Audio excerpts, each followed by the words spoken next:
I want you to think about something for me. Think about the last time you felt completely like yourself. Not tired, not foggy, not anxious for no reason. Not dragging yourself through the day like your body weighs twice what it should. I mean fully yourself. Clear, sharp, present, awake, alive. When was that? If you can't remember, or if the answer is months ago, or if the answer is years ago, then this video is for you. Because something happened between then and now. And I don't think it was aging, or stress, or your diet, or your sleep schedule. I think it was a person. My name is Celine. I'm 50 years old. I've been reading energy for over 20 years. I've sat with over 8,000 people, and the single most common thing I see, more common than heartbreak, more common than grief, more common than money problems, or career blocks, or past life trauma, is people being drained by someone they trust, someone they love, someone they'd never suspect. It happens so slowly and so quietly that by the time you realize what's happening, you've already lost months or years of your life to it. You've already forgotten what it feels like to be full. You've already accepted the drained version of yourself as normal. It's not normal. It was done to you. And today I'm going to show you exactly how to recognize it. Here are 5 signs, and I need you to be honest with yourself as I go through them. Not defensive, not dismissive, not, oh, that doesn't apply to me. Honest. Because your energy is counting on you to pay attention. Sign number 1. You're exhausted and nothing explains it. This is the one that brings most people to my chair. They've been to the doctor, blood work is fine, thyroid is fine, iron is fine, vitamin D is fine. Everything on paper says they should feel normal, but they don't. They wake up tired. They stay tired all day. They go to bed tired. Sleep doesn't fix it. Coffee doesn't fix it. Vacations don't fix it. They come back from a week at the beach feeling exactly the same as when they left, and nobody can tell them why. I had a client named Grace. 49 years old, ran a small bakery. Strong woman, always on her feet, always moving. She came to me because she thought something was medically wrong with her that the doctors were missing. She said she'd been tired for about 8 months straight. Not sleepy tired, bone tired. The kind of tired where you sit down on the couch at 6 in the evening and the idea of standing up again feels impossible. She said she used to have energy for everything. She'd work a 10-hour day at the bakery and come home and cook dinner and play with her grandkids and still have gas left in the tank. Now she could barely make it through the workday without wanting to lie down on the floor behind the counter. When I read her energy, I saw it immediately. She had what I call a leak. Not a block, not a darkness, a leak. Her energy was draining out of her steadily, like water from a bucket with a hole in the bottom. And the hole had a shape. It had a frequency. It matched someone specific. Her business partner, Nina. They'd been partners for 6 years. Nina handled the books and the front of house, while Grace did the baking. On the surface, a perfect partnership. Underneath, Nina was pulling energy from Grace every single day. Not through arguments or conflict, through emotional dependency. Nina called Grace for every decision, every problem, every stressful customer interaction, every bill that was higher than expected, every personal crisis at home. Nina funneled it all into Grace, every day, for 6 years. Grace was Nina's emotional power source, and she'd been running on Grace's battery for so long that Grace's battery was almost dead. I asked Grace a simple question. When was the last time you spent a full week without seeing or talking to Nina? She couldn't remember. Not a single week in 6 years. I told her to take 1 week off from Nina. No calls, no texts, no stopping by the bakery. Just 1 week. She was terrified. She said the bakery would fall apart. I said, let it. Just 1 week. She called me on day 5. Her voice sounded different, lighter. She said she'd woken up that morning and cleaned her entire house, top to bottom. For the first time in months, she had the energy to do it. She said she'd cooked a real dinner the night before and stayed up until 10 watching a movie with her husband. She said she felt like someone had plugged her back in. 5 days, that's all it took. 5 days away from the person who'd been draining her for 6 years. If you're tired and nothing explains it, the explanation might not be in your body. It might be in your contact list. Think about who you see every day. Think about who you talk to every day. And ask yourself when the exhaustion started. Then ask yourself who entered your life or became a bigger presence around that same time. The answer will probably make you uncomfortable. That discomfort is your energy telling you the truth. Sign number 2. You feel anxious or heavy right before seeing a specific person. This one is subtle because most people explain it away. They call it social anxiety. They call it introversion. They call it, I'm just not in the mood today. But here's the difference between general social fatigue and energetic drainage. General fatigue applies to everyone. You don't want to see anyone, go anywhere, do anything. That's burnout. That's different. What I'm talking about is specific. It's one person. You're fine all day. You're in a decent mood. Then your phone buzzes and you see their name and something in your stomach drops. Or you're driving to meet them and your chest starts tightening about 10 minutes before you arrive. Or you're sitting in a room feeling perfectly fine and they walk in and within 5 minutes the room feels heavier and you can't explain why. A client named Derek described it perfectly. He said, "Every Sunday my brother comes over for dinner.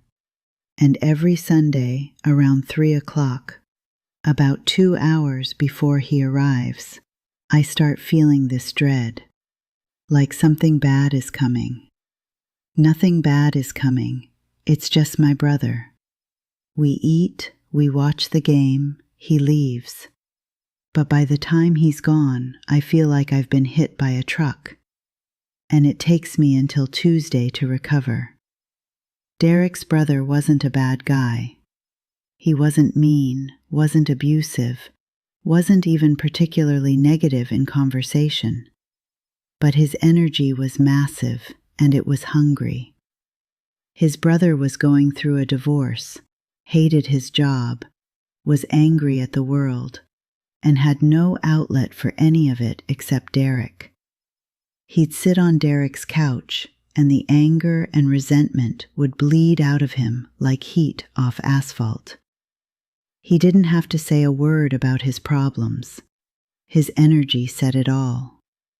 And Derek's body absorbed it like a sponge. Every Sunday. For over a year. Your body knows before your brain does. Always. If your stomach drops when you see a certain name on your phone, that's not anxiety. That's your energy field bracing for impact.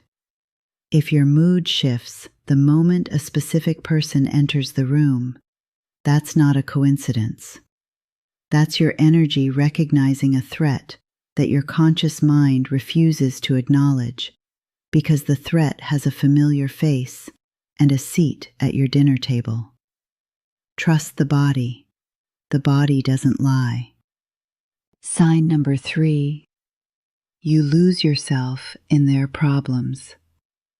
This is the sign that affects helpers the most, the caretakers, the fixers, the people who grew up being the responsible one, the mature one, the one who held the family together while everyone else fell apart. Here's how it works.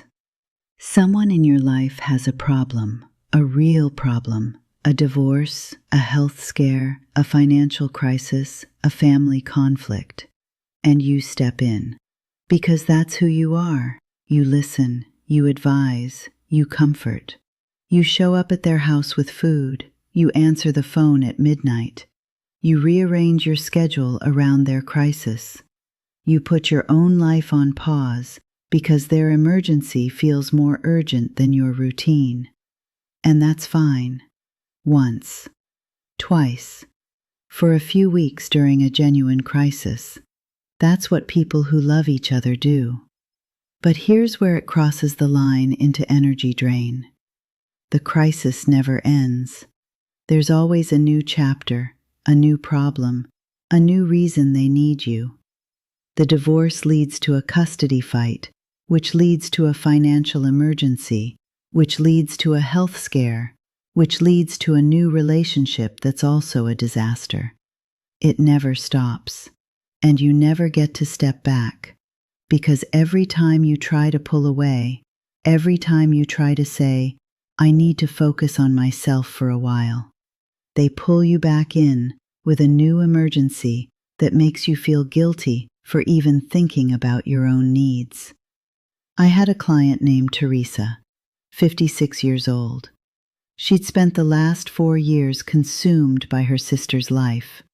Her sister's husband left, so Teresa was there.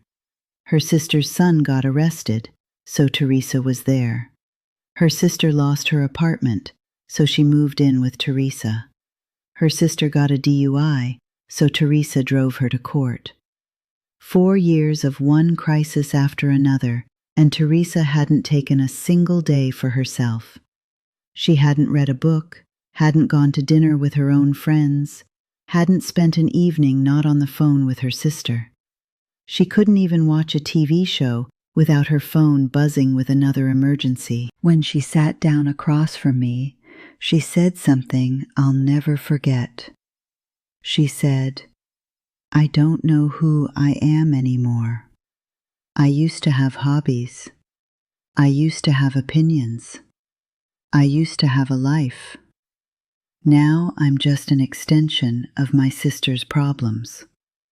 I exist to solve her crises. That's all I am.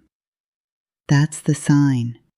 When you can't remember who you are outside of someone else's needs. When your identity has been slowly replaced by your role as their support system. When you realize you haven't thought about your own future in months because you're too busy managing theirs. That's not love. That's not being a good sister or a good friend or a good daughter. That's energy theft. Slow, invisible, socially acceptable energy theft. And it will hollow you out completely if you let it. Sign number 4. Your own goals and dreams have gone quiet. This one sneaks up on you because it doesn't feel like something was taken. It feels like something just faded, like a radio station slowly losing signal until all you hear is static. You used to have plans. You used to think about the future with excitement. You were going to start that business, take that trip, write that book, move to that city, go back to school, learn that language. You had a list, maybe not written down, but it lived inside you. It was alive. And now it's not. Now when you think about the future, you feel nothing. Not sadness, not excitement, not even frustration. Just blank. Like the part of you that used to dream got unplugged. You go through the motions of your day, and you're functional, but you're not living. You're existing. There's a difference, and you can feel it even if you can't articulate it. Something that used to burn inside you has gone out, and you didn't blow it out. Someone else's energy smothered it. This is what long-term energy drainage does. It doesn't just take your daily energy, it takes your future energy, your ambition, your creativity, your ability to imagine a life bigger than the one you have. Because all of those things require surplus energy. You need energy beyond what it takes to just get through the day. You need extra. And when someone is siphoning your energy constantly, there is no extra. There's barely enough to survive. So your dreams don't die dramatically. They starve quietly. They shrink and shrink until one day you look for them and they're not there anymore. And you don't even notice they're gone because you're too tired to notice anything. If your dreams have gone quiet, if you've stopped planning, if the future feels blank instead of exciting, look at who's been consuming your energy for the past year. The dreams didn't leave on their own. They were crowded out. And the moment you reclaim your energy from whoever's been taking it, the dreams start coming back. Slowly at first, like blood flowing back into a limb that fell asleep. Tingling, uncomfortable, unfamiliar, but alive. Alive again. Sign number 5. Other people tell you that you've changed. This is the most painful one, because by the time other people notice, the drain has been happening for a long time. You're the last person to see it. You're inside it. You can't see the shape of it from the inside, but the people who love you can. They've been watching you shrink. They've been watching the light in your eyes dim. They've been watching you cancel plans, withdraw from friendships, stop laughing at things that used to make you laugh. And at some point, someone says it. Your husband, your daughter, your old friend. They say, "You're not the same person you were a year ago. What happened to you?" And you don't have an answer, because nothing happened to you. Not one big thing.